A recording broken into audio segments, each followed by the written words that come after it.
Buenos días, mis hermanos. ¿Se escucha bien? Dios me los bendiga. Mis hermanos, vamos a orar para colocar este espacio en manos de nuestro buen Dios.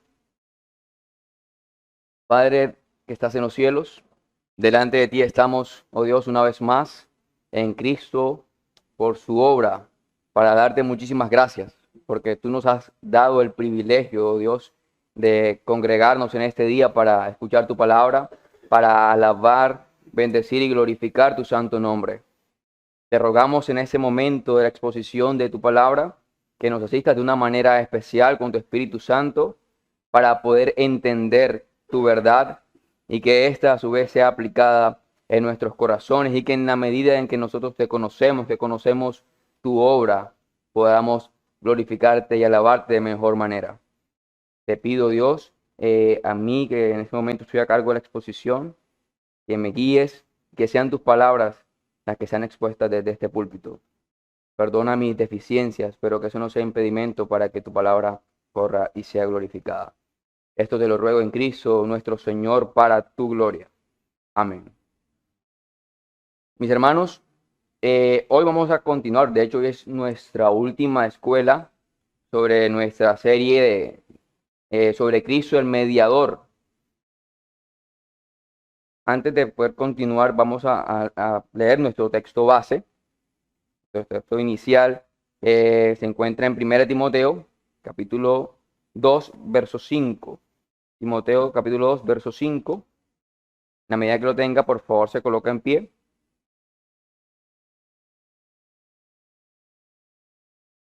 1 Timoteo, capítulo 2, versículo 5. Dice de la siguiente manera: porque hay un solo Dios y un solo mediador entre Dios y los hombres, Jesucristo hombre. Amén. Hermanos, pueden tomar asiento. Como les decía, en la mañana de hoy vamos a tener nuestra última escuela sobre esta serie de Cristo el mediador. Recordemos todo lo que hemos visto hasta el momento, partiendo desde la encarnación de Jesucristo. Siendo Dios, se hace hombre. Vemos seguidamente, en la primera clase, básicamente habíamos visto acerca de su comisión. ¿Cuándo fue él comisionado para esta obra? Habíamos estudiado que esto había sido desde la eternidad pasada, como también le llaman los teólogos. Fue Cristo comisionado para este oficio. Luego, para que este oficio se lleve a cabo, él se hace hombre para llevar a cabo esta labor. Ahora, en la última clase habíamos hablado de los requisitos que se necesitaba para que él pudiera llevar a cabo esta tarea. Y habíamos mencionado dos requisitos fundamentales, que era, por una parte, el ungimiento especial del Espíritu Santo y, por otro lado, el llamado del Padre para ese oficio. Y hasta este momento habíamos hablado acerca de la persona de Cristo. ¿Quién es Cristo? Vimos que es Dios, que es hombre, que es verdaderamente hombre, verdaderamente Dios, sin pecado. Todo ese aspecto de la persona de Cristo lo hemos visto. En la mañana de hoy vamos a examinar lo que es ya la obra, la ejecución de ese oficio de mediador. En Hebreos, capítulo 1, versículos del 1 al 4, dice lo siguiente. Hebreos, capítulo 1, versículos del 1 al 4. Dice de la siguiente manera: Dios, habiendo hablado muchas veces y de muchas maneras en otro tiempo a los padres por los profetas, en esos postreros días nos ha hablado por el Hijo, a quien constituyó heredero de todo y por quien asimismo hizo el universo, el cual, siendo el resplandor de su gloria y la imagen misma de su sustancia, y quien sustenta todas las cosas con la palabra de su poder, habiendo efectuado la purificación de nuestro pecado por medio de sí mismo, se sentó a la diestra de la majestad de las alturas, hecho hecho tanto superior a los ángeles como heredero más excelente, cuanto heredó más excelente nombre que ellos. Y este texto, mis hermanos, es fundamental también para uno de los puntos que vamos a abordar en la mañana de hoy. Y aquí vemos cómo Cristo unifica los tres oficios de profeta, sacerdote y rey. Vemos, mis hermanos, esta hermosa realidad es Cristo y qué ha hecho. Estas dos grandes verdades de la persona de Cristo y su obra no pueden estar separadas. Si tenemos solo la obra y desconocemos la persona de Cristo, tendremos solamente las buenas intenciones de un hombre. Hermano, si el que murió en la cruz no es Dios encarnado, la cruz no tendría el poder que tiene. Pero si separas a Cristo de su obra, mis hermanos, nos quedamos con una teología liberal y poco consecuente o inconsecuente. Mis hermanos, en la obra necesaria, porque era necesaria, la encarnación de Cristo, Él ha concedido nuestra reconciliación con Dios, mis hermanos, y es vital estas dos verdades juntas. Y eso debemos tenerlo siempre presente. Cristo, su obra, siempre tenerlas presentes, unidas.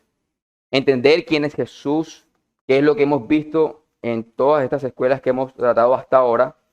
Hemos visto que es el Dios encarnado.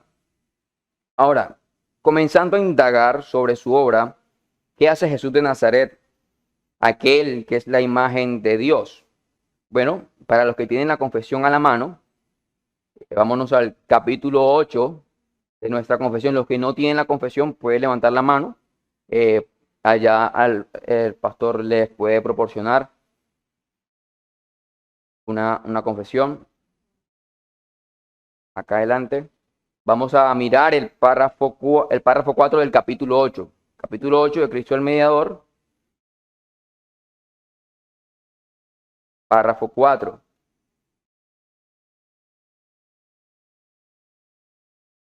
¿Nadie más necesita?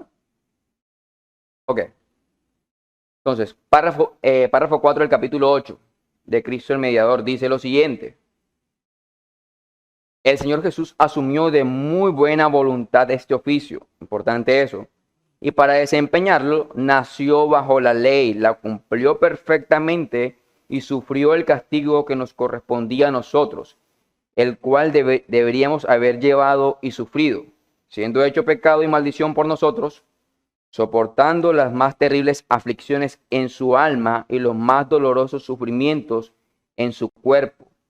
Fue crucificado y murió y permaneció en el estado de los muertos, aunque sin ver corrupción. Al tercer día resucitó entre los muertos con el mismo cuerpo en que sufrió, con el cual también ascendió al cielo y allí está sentado a la diestra de su Padre intercediendo, y regresará para juzgar a los hombres y a los ángeles al final del mundo. Mis hermanos, vemos en este párrafo un resumen bastante conciso de lo que es el Evangelio, un resumen bastante preciso y conciso de lo que es el Evangelio de nuestro Señor Jesucristo. Y lo primero que debemos apreciar en cuanto a la obra de la cruz es lo siguiente. El Señor Jesús asumió de muy buena voluntad este oficio. Y de acuerdo con la clase pasada, hemos visto cómo Cristo de manera voluntaria asume este oficio, esta obra que es dada por el Padre, donde Él se somete, ¿en qué? En virtud del pacto de redención hecho en la eternidad con el Padre. Él se somete a su voluntad en virtud de ese pacto. Habíamos dejado claro que no hay una distinción en que el Padre fuese superior y el Hijo inferior, sino que Él, de una manera voluntaria, decide someterse al Padre, a su voluntad, en virtud de ese pacto. Pero mis hermanos, también debemos saber que Jesús nuestro Señor también quería desempeñar este oficio, aunque fue el mandato del Padre, el Hijo quiso llevarlo a cabo, no de uno que tiene la obligación de hacerlo, sino que voluntariamente lo hizo.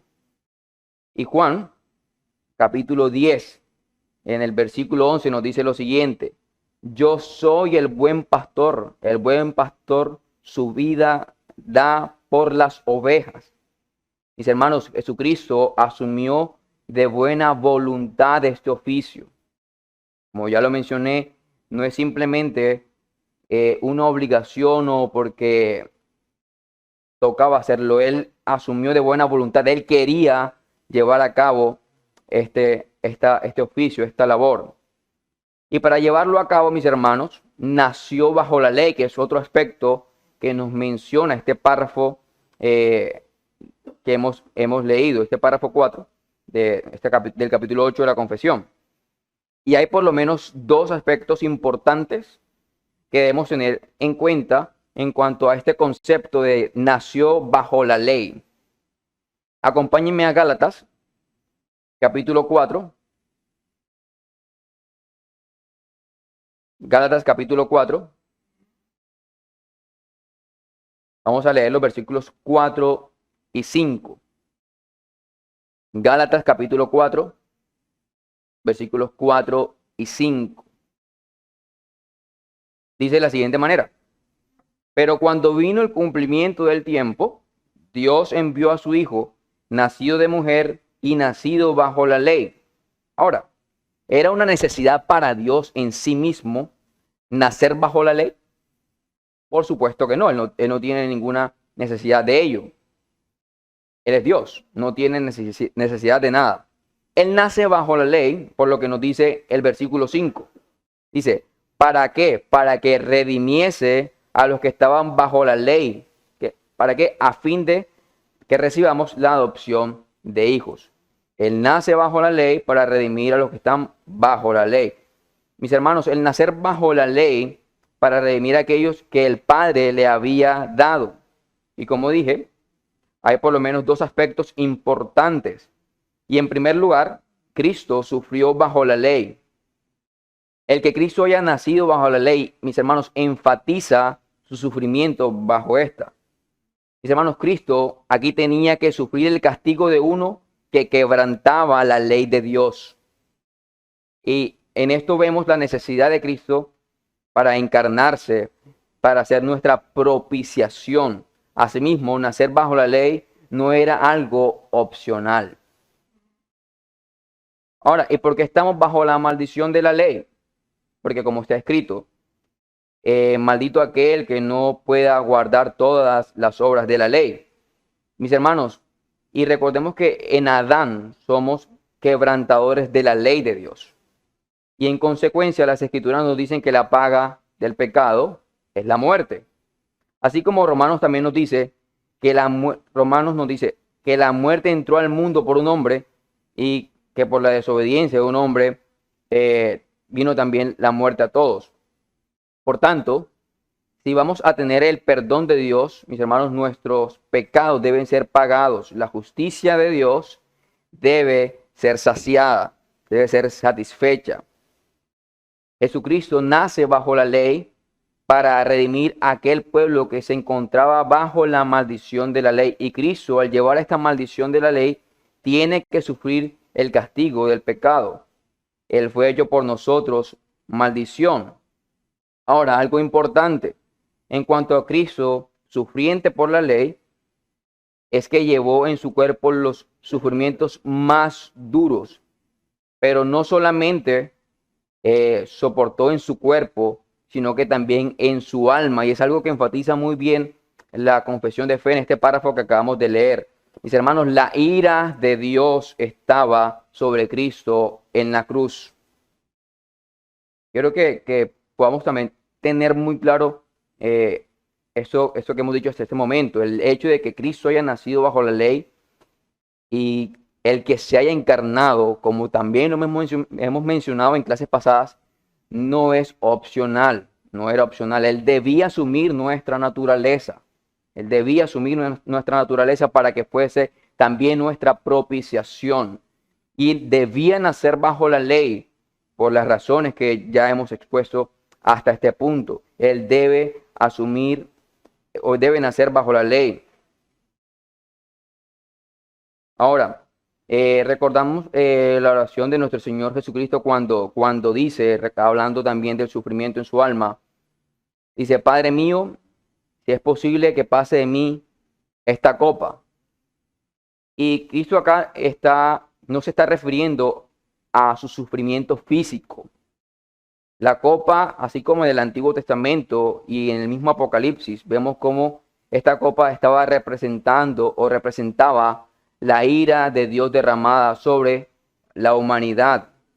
Y eso es lo que Cristo temía.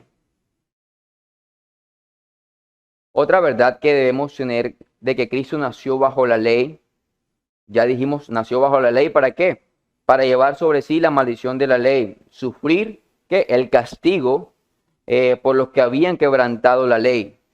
Es el primer aspecto muy importante de este concepto, el hecho de que Cristo haya nacido bajo la ley para sufrir el castigo de aquellos que han quebrantado la ley de Dios.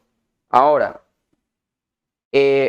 otro aspecto importante tiene que ver con su obediencia perfecta.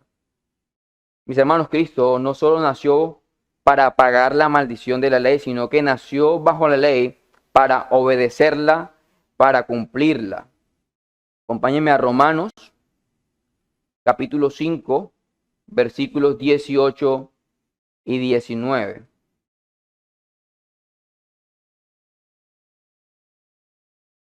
Romanos, capítulo 5, versículos 18 y 19.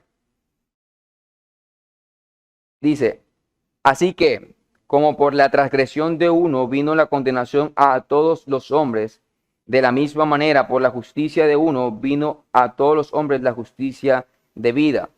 Porque si por la desobediencia de un hombre los muchos fueron constituidos pecadores, así también por la obediencia de uno los muchos serán constituidos justos. Mis hermanos, no solo somos salvos porque Cristo nació bajo la ley y cargó su maldición. Somos salvos porque Cristo obedeció perfectamente la ley. Así que en la cruz no solo tenemos un hombre inocente, sino que tenemos un hombre justo. Uno que es perfectamente justo. Así que hermanos, no necesitábamos a uno que solo pagara nuestra deuda, sino que necesitábamos a uno que obedeciera también la ley. En 2 Corintios, capítulo 5, versículo 21, dice, al que no conoció pecado, por nosotros lo hizo pecado. ¿Para qué? Para que nosotros fuésemos hechos justicia de Dios en él. Mis hermanos, necesitamos obras para ser salvos, y eso es claro. Nosotros somos salvos por obras, pero no las obras nuestras, sino las obras excelentes y las obras aceptadas de Cristo. Son las obras que nos salvan. Y así como Adán es puesto en el paraíso para que obedeciera y obedeciendo pudiera obtener promesas de vida eterna, pero vemos lo que sucede, Adán desobedece, pero llega Cristo, que es el segundo Adán. Ahora, él no solo tiene que llevar la maldición que trajo Adán sobre su humanidad, sino que debe obedecer en un mundo caído de manera perfecta la ley de Dios, para que habiendo obedecido, mis hermanos, nosotros en él tengamos vida eterna. Son realidades que debemos tener presente. Dos realidades que debemos tener presente. Y aquí, hasta este punto, hablando o enfocándonos acerca de ese concepto de que era necesario que Cristo naciera bajo la ley. Estos dos aspectos son fundamentales para nuestra salvación. Y mis hermanos, en cuanto a lo que hemos apreciado, sé que lo hemos estudiado en algunas otras clases anteriores, en cuanto a lo que es la obediencia activa y la obediencia pasiva de nuestro Señor Jesucristo. Cristo es activo en su obediencia y es pasivo que en sus sufrimientos. Mis hermanos, nosotros no solo necesitábamos una cuenta limpia, sino que necesitábamos también buenas obras. Y Cristo, mis hermanos, no solo nos da una cuenta saldada, sino que nos da las buenas obras que también necesitábamos. En 2 Corintios, ahí mismo, en capítulo 5, versículos 18 y 19, nos dice lo siguiente: y todo esto proviene de Dios, que nos reconcilió consigo mismo por Cristo y nos dio el ministerio de la reconciliación, que Dios estaba en Cristo reconciliando consigo al mundo, no tomándole en cuenta a los hombres sus pecados, y nos encargó a nosotros la palabra de la reconciliación. Mis hermanos, Cristo en su obediencia perfecta consiguió para nosotros vida eterna, mientras a través de su sufrimiento nos libra a nosotros de la maldición de la ley. Ahora, podemos también hacernos una pregunta: ¿por quiénes hizo esta obra? ¿Por quiénes murió Cristo? ¿Fue acaso por todas las personas del mundo, sin excepción? Mis hermanos, y es un rotundo no. Él ha conseguido reconciliación y ha comprado una herencia eterna en el reino de los cielos para todos aquellos que el Padre le ha dado. Y hay muchas posturas cristianas con relación a este tema de la salvación que sugieren que Cristo muere o ha muerto por todas las personas del mundo. Y mis hermanos, nosotros creemos que las escrituras hablan de una expiación limitada, o como algunos también prefieren llamarla, una redención particular. Y muchos nos acusan de limitar el alcance salvífico de la obra de Cristo. Pero al analizar su teología existen ciertos problemas, pues es en ella la obra de Cristo solo le da al hombre la posibilidad de ser salvos. Para ellos, la obra de Cristo le da al hombre la posibilidad de ser salvos. Y mis hermanos, Cristo murió. ¿Para qué? Para salvar eficazmente a aquellos a quienes el Padre ha escogido en Cristo para ser salvos. Y aquí tenemos que hablar acerca de la eficacia de la obra de Cristo. Él murió eficazmente para salvar a todos los que el Padre ha escogido en Él para ser salvos. Mis hermanos, en el infierno no habrá nadie por el que Cristo haya muerto, y en el cielo no va a faltar nadie por el que Cristo haya muerto. Cristo murió eficazmente para salvarnos. En 1 Tesalonicenses, capítulo 5, verso 10, dice lo siguiente: quien murió por nosotros para que ya sea que velemos o que durmamos, vivamos juntamente con Él. Mis hermanos, la obra de Cristo es eficaz. Y cuando tocamos este tema, podemos encontrarnos con algunos textos que sugieren, así a simple vista, que efectivamente Cristo murió por todas las personas del mundo. Y muchas personas se apoyan en algunos textos, textos muy conocidos, como el de Juan 3:16, porque de tal manera amó Dios al mundo, que ha dado su Hijo unigénito, para que todo aquel que en él crea no se pierda, mas tenga vida eterna. Pero debemos ponernos a analizar un poco a qué se refiere con el mundo, si se refiere a todas las personas del mundo o a cierto grupo de personas que se encuentran en el mundo.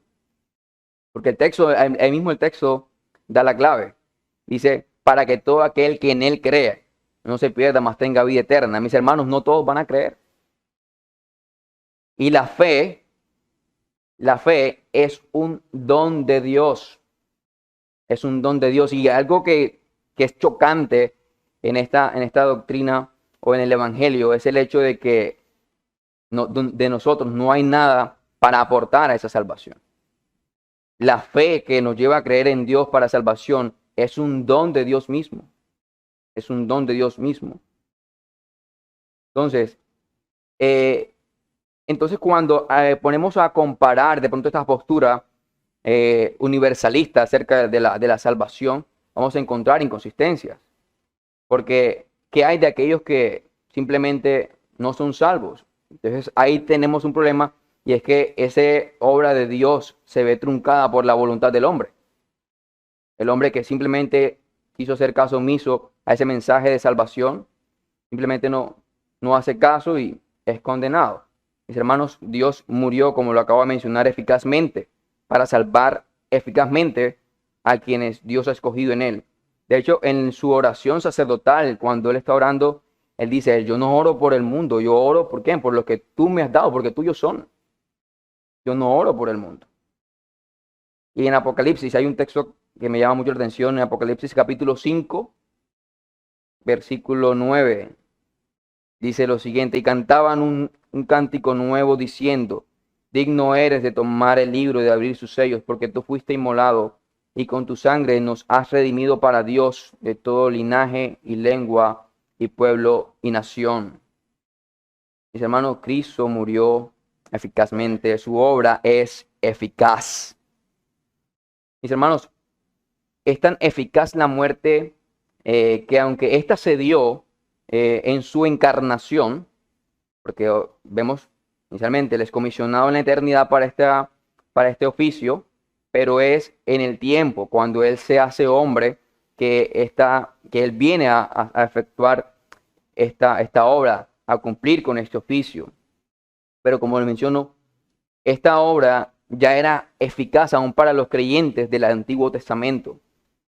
Mis hermanos, los del Antiguo Pacto no fueron salvados por otro medio, sino por la fe en Cristo.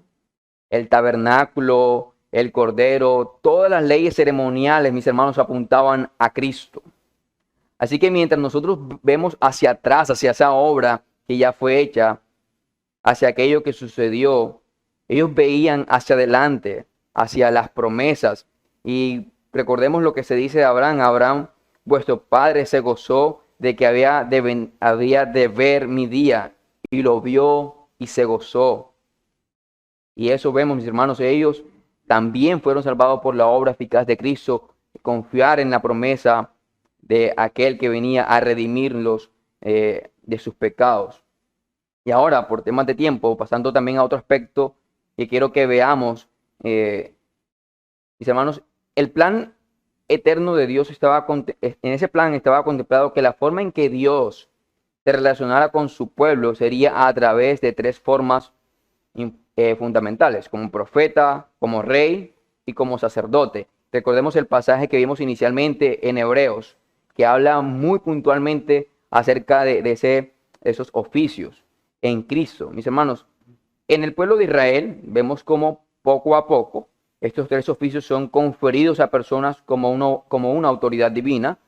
Es decir, ¿para qué? Para manifestar la voluntad de Dios a través de estos oficios, para los cuales también que fueron llamados y asimismo fueron ungidos y capacitados para ello. Como mediador entre Dios y su pueblo, Jesucristo, mis hermanos, cumple y unifica estos tres oficios que están presentes, pero son distintos en el Antiguo Testamento. Aquellos que tienen el oficio de profeta son aquellos por quienes el pueblo de Dios recibe el conocimiento necesario acerca de Dios. Jesucristo vino como el profeta perfecto. ¿Por qué, mis hermanos? Porque Él es la misma palabra de Dios. Los sacerdotes son aquellos por quienes el pueblo de Dios es perdonado, justificado y reconciliado con Dios. Jesús vino como el sacerdote perfecto porque por su muerte en su sacrificio y su vida nos reconciliamos con Dios. Los reyes de Israel fueron encargados para llevar a cabo el gobierno de Dios en la tierra. Pero ahora Jesús reina como rey sobre toda la creación y ejerce el reino de Dios perfectamente como Dios. Estos tres oficios, mis hermanos, fueron claramente delineados y descritos por primera vez por Juan Calvino, y han servido como un principio organizador para el ministerio y la persona de Cristo en confesiones y catecismos posteriores. Hermanos, la persona de Cristo en su encarnación precede a su labor como profeta, sacerdote y rey. La eterna persona del Hijo de Dios, no creado, infinito, compartiendo equitativamente la esencia de su deidad con el Padre y el Espíritu Santo, por medio de un milagro inexplicable, abrazó la naturaleza de la humanidad en su persona. En consecuencia, lo externo existió simultáneamente con lo temporal, lo eterno existió simultáneamente con lo temporal, lo creado, lo no creado con lo creado, lo infinito con lo finito, lo inmutable, como uno que crecería en sabiduría, estatura y gracia para con Dios y los hombres. En resumen, mis hermanos, Jesús era Emmanuel, Dios con nosotros, en una persona particular, una persona representativa del pacto. Dios habitó con nosotros como uno de nosotros, mientras que nadie puede reducir la grandeza de la encarnación como un acto de poder, sabiduría e inteligencia infinita, humillación insuperable y sublime belleza. Un acto, mis hermanos, que en sí mismo debe estimular la adoración. Era también una transacción necesaria para la completa redención de los escogidos por Dios. Así como Anselmo argumentaba con tal agudeza en el siglo XI la encarnación del Hijo de Dios fue y es la única persona que pudo dar completa satisfacción para la honra de Dios, supliendo el acto misericordioso de salvación completamente equivalente con su perfecta justicia. Ahora, ¿qué significa que Cristo tenga tres oficios? Y probablemente muchos de nosotros ni siquiera sabíamos que Cristo tenía estos tres oficios. El entendimiento de los tres oficios de Cristo es importante, mis hermanos, puesto que revela la naturaleza de la salvación desde un plano humano. Como único mediador entre Dios y los hombres, Cristo está muy activo en los asuntos de este mundo. Uno de los oficios que realiza es el de profeta. Como profeta, mis hermanos, Cristo enseña a los pecadores la necesidad de la salvación y a los cristianos les enseña a caminar y a tener una comunión íntima con su Dios. Exteriormente enseña por la palabra de Dios e interiormente por el Espíritu Santo. Siendo que Cristo fue el último profeta y está vivo y activo en el cielo, no hay necesidad de otros profetas en el día de hoy, por si acaso. Otro oficio que Cristo realiza es el de sacerdote. Y durante su ministerio terrenal, Jesús realizó este oficio de sacerdote al ofrecerse a sí mismo como sacrificio por el pecado. Y lo hemos visto, lo hemos analizado anteriormente. Pero ahora en el cielo constantemente aplica su obra de expiación efectuada sobre la cruz. Es esta obra la base suficiente para ofrecer su perdón y su gracia salvadora a todos los pecadores. Por causa de su obra intercesora a favor de los creyentes, ellos son guardados de caer, perseveran y al final entran al cielo, porque Cristo vive por siempre como sumo sacerdote. No hay necesidad de sacerdote ni del sacerdocio levítico en el día de hoy. Y el último oficio que Cristo realiza en el cielo como mediador es el de rey. Cuando Él se sentó a la diestra del Padre, todas las cosas fueron puestas bajo sus pies y Él es la cabeza de todas las cosas. La palabra de Dios claramente enseña que Cristo gobierna y reina desde el cielo hoy. Y aunque el mundo está en un estado caótico y la verdad acerca del reino de Cristo es puesta en tela de juicio, se aproxima, mis hermanos, el día cuando Él vendrá y establecerá su reino y así probará que solo Él es Rey de reyes y Señor de señores. Hermanos, Dios utiliza a los profetas para dar a conocer su voluntad, para que fuera escuchada por su pueblo y cumplida. Dios utiliza a los reyes para hacer ver su voluntad, para guiar, gobernar a su pueblo. Dios utiliza a los sacerdotes para acercarlos a Él, para comunicar su presencia a pesar de sus pecados y para limpiar a su pueblo de su maldad.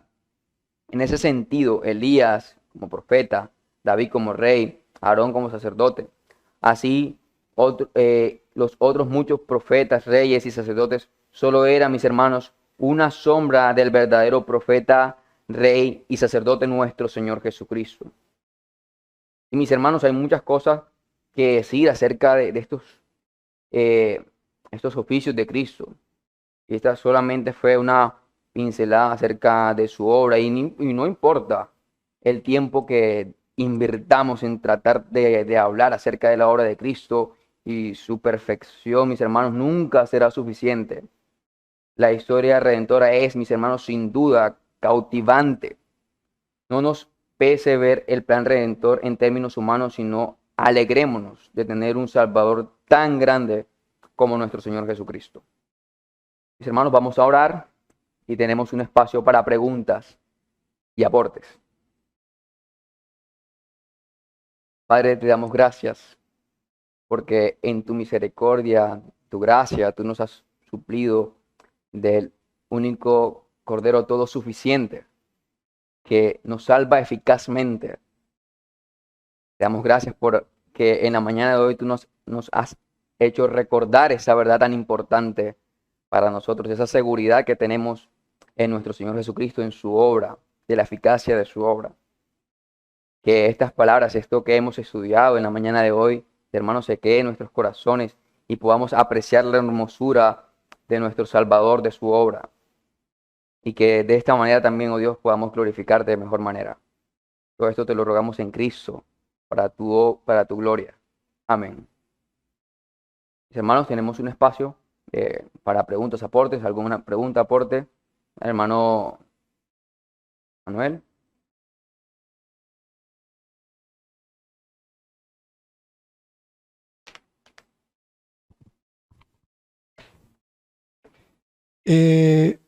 Buenos días, amadas iglesias. Dios me los bendiga grandemente. Amén.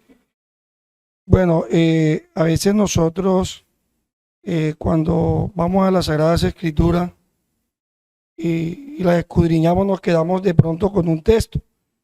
Pero la palabra de Dios es un mensaje, es un solo mensaje. Es el mensaje, es la palabra de Dios. Y vemos, usted citaba ahorita al inicio, bueno, más que todo de preguntas es un aporte. Usted citaba en el Juan 3, si no estoy mal, hablaba del mundo. Claramente yo justamente ayer leía un texto en la noche antes de acostarme que era Juan 17 y ahí me di cuenta de muchas cosas donde usted está informándolo. Dice, mire lo que le voy a leer varios textos aquí, voy a coger unos segunditos. Dice, en Juan 17, cuando ya el Señor se despedía, ¿no? Estas cosas habló Jesús levantando los ojos al cielo y dijo, Padre, la hora ha llegado, glorifica a tu Hijo para que también tu Hijo te glorifique a ti. Miren este texto 2, como le has dado potestad sobre toda carne, para que dé vida eterna a todos los que le diste. O sea, no es el mundo ahí. Usted confirmaba que no era el mundo. Aquí lo está confirmando nuevamente el mismo Pablo.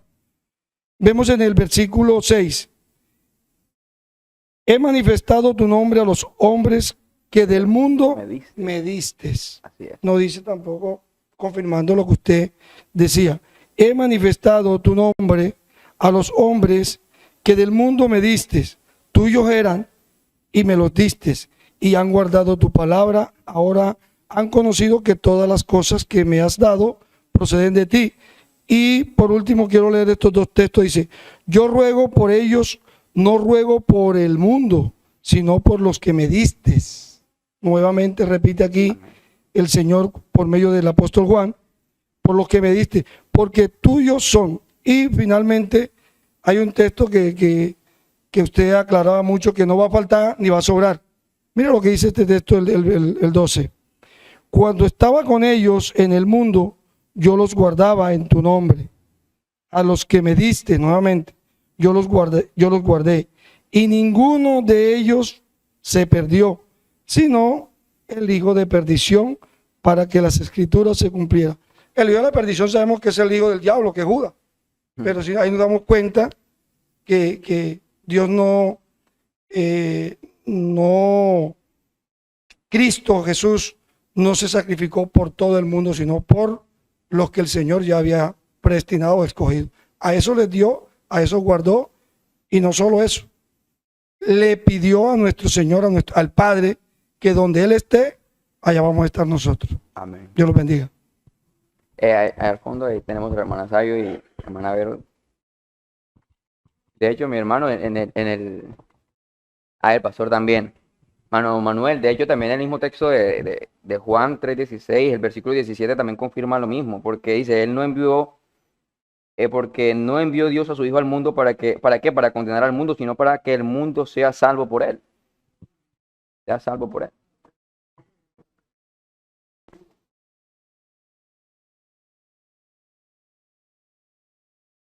Así es. Hermana Sayo. Buenos días. En realidad la escritura tiene muchos textos que confirman eso. Amén. Pues de pronto cada uno de nosotros nos identificamos con uno específicamente. Yo me identifico con Juan, Juan 1, donde dice 1:11, para entrar en contexto. A lo suyo vino y los suyos no le recibieron, mas a todos los que le recibieron, a los que creen en su nombre, les dio potestad de ser hechos hijos de Dios, los cuales no son engendrados de sangre, ni de voluntad de carne, ni de voluntad de varón, sino de Dios. Amén. El Señor es quien escoge, el Señor es quien cambia o da el nuevo nacimiento, y el Señor es quien atrae a su pueblo a Él. Entonces, eso. Allí como que nos salimos un poquito del tema. El único que puede ser mediador entre Dios y nosotros hombres es Cristo, porque es el único que cumple con todos los requisitos para hacerlo. Amén. Entonces, por eso el Señor no nos ve ya a nosotros, ve a Cristo para que nuestros pecados sean perdonados. Amén. Amén que sí. Hermana Vero. Buenos días a todos, hermanos, bendiciones. Me llama la atención de todo lo que el hermano estaba hablando, que Cristo fue rey, pero ¿qué tuvo que hacer primero para ser rey? Tuvo que venir a la tierra, encarnarse, sufrir y padecer, y luego sentarse a la diestra del Padre para poder ser rey. Lo mismo pasó con David. David no tomó el reinado, primero tuvo que sufrir una serie de consecuencias para poder ser rey.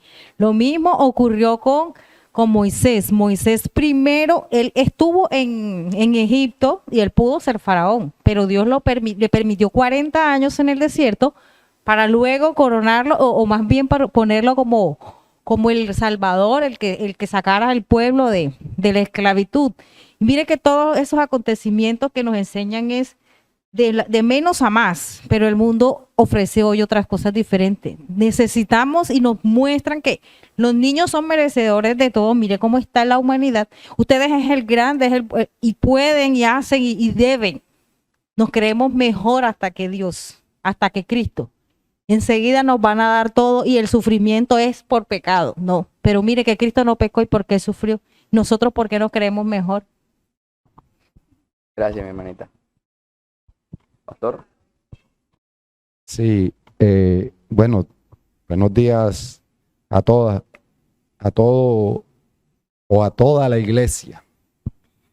Sí, la verdad es bastante extenso el tema de Cristo como mediador, y la verdad en el Antiguo Testamento, como muy bien lo expuso el hermano Kelvin, ya se conocía, pero se conocía a futuro todo lo que Cristo iba a vivir, todo lo que iba a suceder.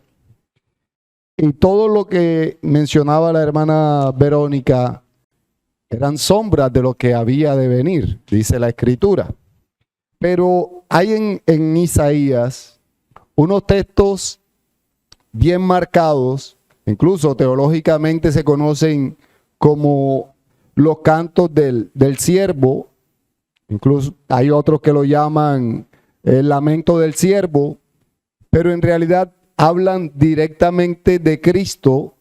Isaías habla mostrando la obra mediadora de Cristo, el sufrimiento de Cristo y todo lo que iba a padecer precisamente para ser que nosotros, que estábamos muertos en delitos y pecados, llegásemos a ser hijos de Dios.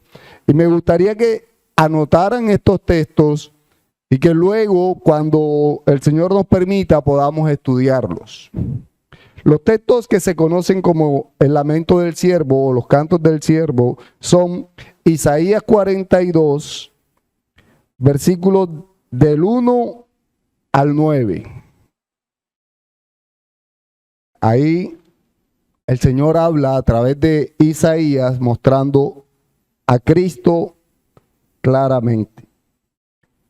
Otro texto está en Isaías 49, versículos del 1 al 12. El otro texto está en Isaías 50, versículos del 4 al 11. Y el último texto, y el más extenso, empieza en Isaías 52, versículos del 13 y todo el capítulo 53. Al ustedes leer estos textos y ver cómo habla Isaías, se van a dar cuenta de que es Cristo quien está hablando de su obra y de todo el sufrimiento que iba a padecer en esta tierra para que nosotros fuésemos hijos de Dios, para mediar por nosotros. En esos textos vemos claramente la obra mediadora de Cristo, narrada antes de que Cristo viniera. Incluso muchos años antes, porque, como muy bien lo dijo el hermano Kelvin, todos los del antiguo pacto fueron salvos por la obra de Cristo, por esa obra mediadora. Ese era el aporte que quería hacer. ¿Alguien más?